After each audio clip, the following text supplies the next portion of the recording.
కూడా భాగస్వామి అవుతున్నాను. అయితే మీ అందరిని చూసినప్పుడు ఒక క్రమశిక్షణ, ఒక దాతృత్వం, ధార్మిక చింతనల కలయికే ఈ యొక్క రంజాన్ మాసం అత్యంత పవిత్రమైన మాసం. మనం అందరం కూడా పవిత్రమైన భావంతో ఈ రంజాన్ పండుగ జరుపుకుంటున్నాం. ఈరోజు మీరందరినీ చూస్తే ఉదయం నుంచి ఇప్పటి వరకు నీళ్లు కూడా తీసుకోకుండా ఇప్పటి వరకు దీక్షలో ఉన్నారు. ఒక కఠినమైనటువంటి దీక్షతో ఉన్న మిమ్మల్ందరినీ మనస్ఫూర్తిగా అభినందిస్తున్నాను. ఇది ఒక గొప్ప ఆచారం, పవిత్రమైన ఆచారం. ఉదయం నుంచి ఖురాన్ చదవడం, ప్రార్థనలు చేయడం, ధ్యానం చేయడం, అదే మరి ఇతరులకు సహాయం చేయడం, ఇలాంటి మంచి పనులు చేసి ఒక పాజిటివ్ దృక్పథాన్ని నిలవరుచుకొని మీరు మీ కుటుంబాలు ఆనందంగా ఉండడం కోసం పనిచేస్తున్నారంటే, అదే సమయంలో సమాజం కోసం కూడా మీరు దోహా చేస్తున్నారు. దానికి మనస్ఫూర్తిగా మిమ్మల్ని అందరినీ అభినందిస్తున్నానని చెప్పి కూడా నేను మీకు తెలియజేస్తున్నాను. ఈరోజు మనందరికీ ఖురాన్ నేర్పించినటువంటి ఒక మంచి గుణం, డబ్బులుండేవాళ్ళు వేరే వాళ్ళకి సహాయం చేయడం. ఇది ఒక పవిత్రమైన ఆశయంతో మీరందరూ ముందుకెళ్తున్నారు. అలాంటి సమయంలో మరొక్కసారి మిమ్మల్ని మనస్ఫూర్తిగా అభినందిస్తున్నాను. ఇప్పుడే కాదు, మొట్టమొదటి నుంచి కూడా తెలుగుదేశం పార్టీ మైనారిటీలతో అనేక కార్యక్రమాలతో అనుబంధం ఉంది. ఈరోజు ఈ రాష్ట్రంలో సమైక్య ఆంధ్రప్రదేశ్లో ఏమైనా జరిగిందంటే అది తెలుగుదేశం పార్టీ హయాంలో ముస్లింలకు న్యాయం జరిగింది తప్ప ఇంకోటి కాదు. పేదవాళ్ళు ఎక్కువ ఉన్నారనే ఉద్దేశంతోనే మొట్టమొదటిసారిగా ఎన్టీ రామారావు గారు మైనారిటీ ఫైనాన్స్ కార్పొరేషన్ పెట్టి మైనారిటీలకు సహాయం చేసిన పార్టీ తెలుగుదేశం పార్టీ. నేను ముఖ్యమంత్రిగా ఉన్నప్పుడు ఆ రోజు మీరు ఒక్కసారి చూస్తే ఉర్దూ అంత మునుపు ఆందోళన చేసేవారు.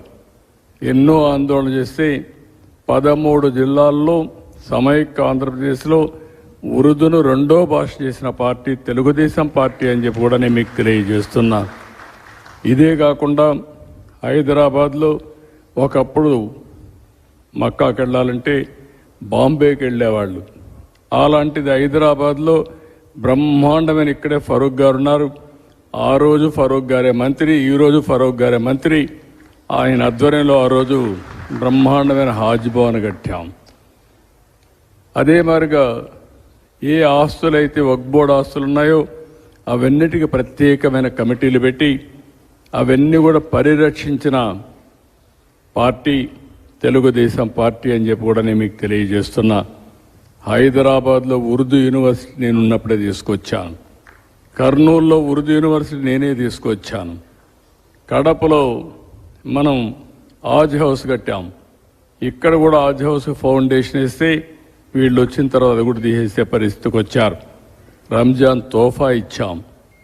అదే సమయంలో ఆడబిడ్డల కోసం ఆ రోజు 163 కోట్ల రూపాయలు ఖర్చు పెట్టి దుల్హాన్ ఇచ్చాం. ఇలాంటి 1-2 కార్యక్రమాలు కాదు, మొట్టమొదటిసారిగా మౌజములకి ఇమాములకి హాన్రోరియం ఇచ్చిన పార్టీ తెలుగుదేశం పార్టీ అని చెప్పి కూడా నేను మీకు తెలియజేస్తున్నా. ఈరోజు మళ్ళీ 5,000 రూపాయలకు పెంచాం, 10,000 రూపాయలకు పెంచాం. ఎవరైతే ఇమాములు ఉంటారో వాళ్ళు ఎలిజిబిలిటీ ఉంటే ప్రభుత్వ కాజీల కింద వాళ్ళు నియమించే పరిస్థితికి వచ్చాం. ఆర్థిక సహాయం చేశాం, అనేక కార్యక్రమాలతో ముందుకు పోయాం.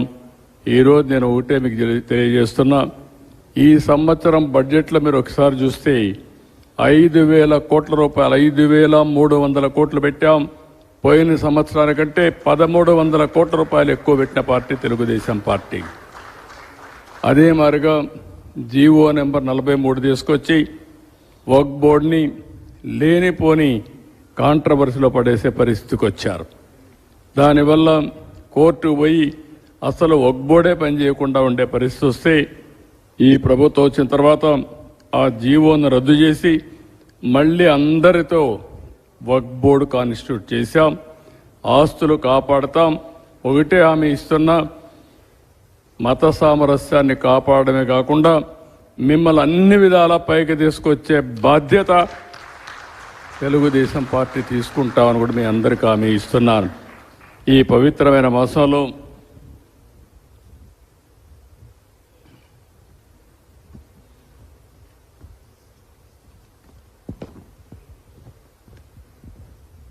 మీరందరూ కూడా మీరు సంపాదించుకున్న డబ్బుల్లో కొంత ఖర్చు పెడతా ఉంటారు పేదల కోసం.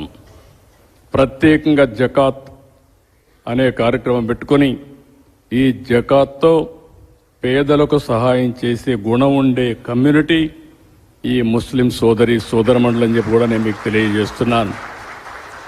నేను అందుకే ఈ పవిత్రమైన మాసంలో నేను ఒక కార్యక్రమానికి శ్రీకారం చుట్టాను. జీరో పావర్టీ P4 కార్యక్రమం. ఆ కార్యక్రమం ప్రకారం మీరు ఒకసారి ఆలోచిస్తే డబ్బులుండే టాప్ 10%, డబ్బులు లేని కింద నుండే 20%కి పూర్తిగా సహకరించాలని నినాదంతో ముందుకు పోతున్నాను. దానికి పేరు కూడా పెట్టాను, మార్గదర్శి బంగారు కుటుంబం. ఎవరైతే సహాయం చేస్తారో వాళ్ళని మార్గదర్శిగా పేరుతో పిలుస్తాం.